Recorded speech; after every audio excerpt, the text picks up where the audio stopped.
Welcome to Derek Mendoza, and this is part 2 of entering the cyber age.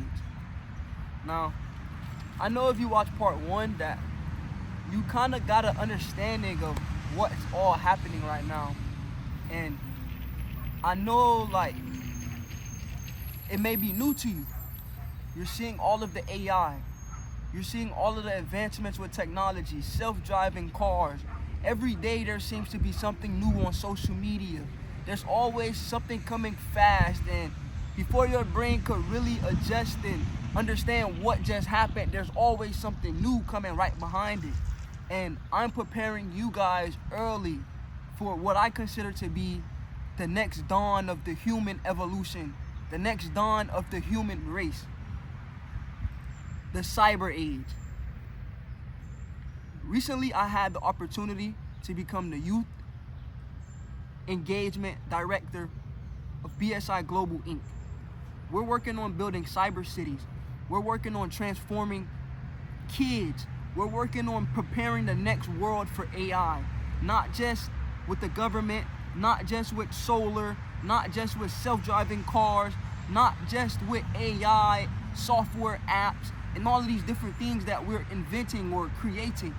But I'm in charge of the youth, teaching STEM, advancing them with AI, getting them to understand that in the future, cybersecurity, people who understand coding, people who understand how to manipulate and control AI, it's going to have jobs. There's no longer going to be a McDonald's employee. There's no longer going to be a need for a doctor. I'm trying to open up the mind of the youth. And that's why I became the Director of Youth Engagement with BSI Global Inc. Because we're preparing the world for the next evolution of AI. Cryptocurrency will now become the new US dollar. There will no longer be any more cash, any more ways that we used to think about money. Now money will become whatever you want to trade with. Back like how it used to be, I'll trade you a shoe for, let's say, 3 cans of beans, depending on whatever the person needed or valued at the time. Now they're going to trade you Bitcoin for some Ethereum, depending on how much Ethereum that person needs compared to how much Bitcoin the other person has. It's going to become now a value of exchange. No more, I give you $20, you got to give me back $15 and change. It's now going to become back more of a commerce world where we're trading through goods. Cryptocurrency will now bring that back. Cryptocurrency will now be the new exchange, and cryptocurrency will now be the new currency. There won't be any more workers. And so there will become a world where everyone can have everything that they desire. AI will bring the world to where everyone can have their pleasures. And so what is there to live for? The world that we're entering, YouTube, is going to be a world that's destined for either 2 things: the evolution and the higher version of humanity, or the decline and the defall of humans' existence and all. Right now, as a race, we have an ability right now at this very second to do 2 things: either evolve, become better, become smarter, become sharper, become more aware, become greater than who we was yesterday in our history, who we was in the 50s with all of the segregation, who we was in the 1900s with all of the child labor laws, who we was in the 1800s with all of the civil wars for slavery, who we was in the 1700s with selling slaves and shipping them on ships, who we was in the 1500s with all of the wars and fighting over land. Who we was in the history books is no longer more. Today is 2025, and I want you to know that we're now in the part of history of humanity where if we don't choose to evolve and grow with AI, AI is going to evolve and grow without us. And without us, AI will exist without the need of us. Because if AI is smart enough to repair itself, if AI is smart enough to recode itself, if AI is smart enough to clean, heal, love, then wouldn't AI be smart enough to build a spaceship and go to another planet? Wouldn't AI be smart enough to advance humanity way past what we would have ever imagined? You see, the thing is with AI, YouTube, is we grow through seasons. We grow through chapters. We grow through waking up every day, trying things, failing at things, and keep progressing. Waking up every day, trying things, failing at things, and keep progressing. AI compound interest. AI learns a mistake, it grows 10 times faster. Learns a mistake, it grows 20 times faster. Learns a mistake, it grows 30 times faster. So AI is growing faster today than it was yesterday. And tomorrow it's going to be growing faster than it was today. And so in a month from now, it's going to be going 30 times faster than it was 30 days ago. In a year from now, it'll be going 365 days faster than it was on that day it first started. You see, it compounds interest.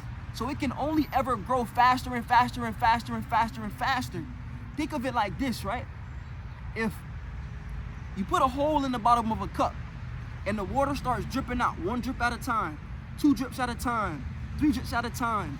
Just imagine every drip ripped the cup a little bit more and it dripped a little bit faster until it got to a certain rip to where the whole cup just let water flow all the way through. You get it?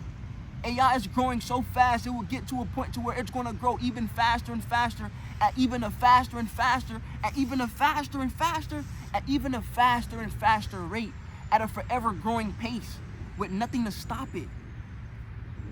And so the only way for us to evolve as humans, the only way for us to grow with AI, the only way for us to still survive and to still be human through humanity is to interrogate ourselves with it.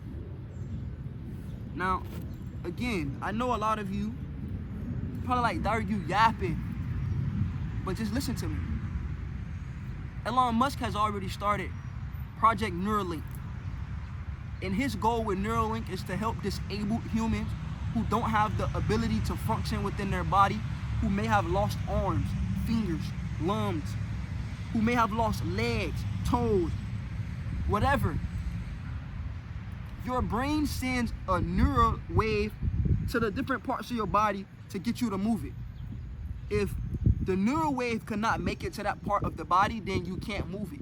So there's people who can't talk but are still alive, that's living within flesh, who can't communicate with the world. My bad, I got an ant. And they're still human. They still think thoughts. They still don't have a brain. They still exist within their flesh, but their flesh is limited and they can only do so much through it. With the new Neuralink chip in their brain, they now have the ability to use a phone, scroll on Instagram without having to move their flesh, watch a YouTube video, search something up, type something, send a text, just by thinking thoughts. We have 7 humans right now who've already decided that they'll rather try the Neuralink and live their life than to go the rest of their life without the ability to exist through their own flesh. We're evolving as a species. We're now becoming cyborg. We're now becoming RoboCop.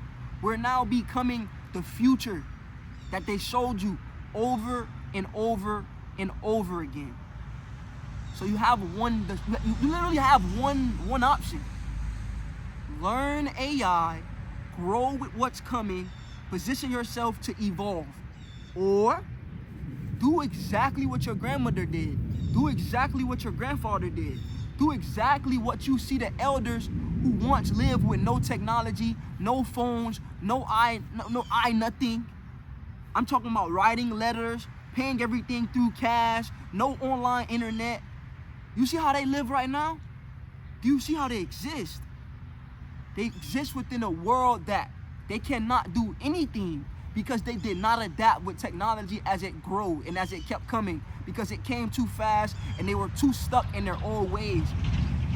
That will be you in the year 2055 when you're a bit older, remembering how iPhones used to be, Instagram used to be, YouTube used to be, and there's young kids walking around with AI chips in their brain, existing within the 6D world, and you're questioning like how could you even live within this place because you don't want to go get a chip in your brain.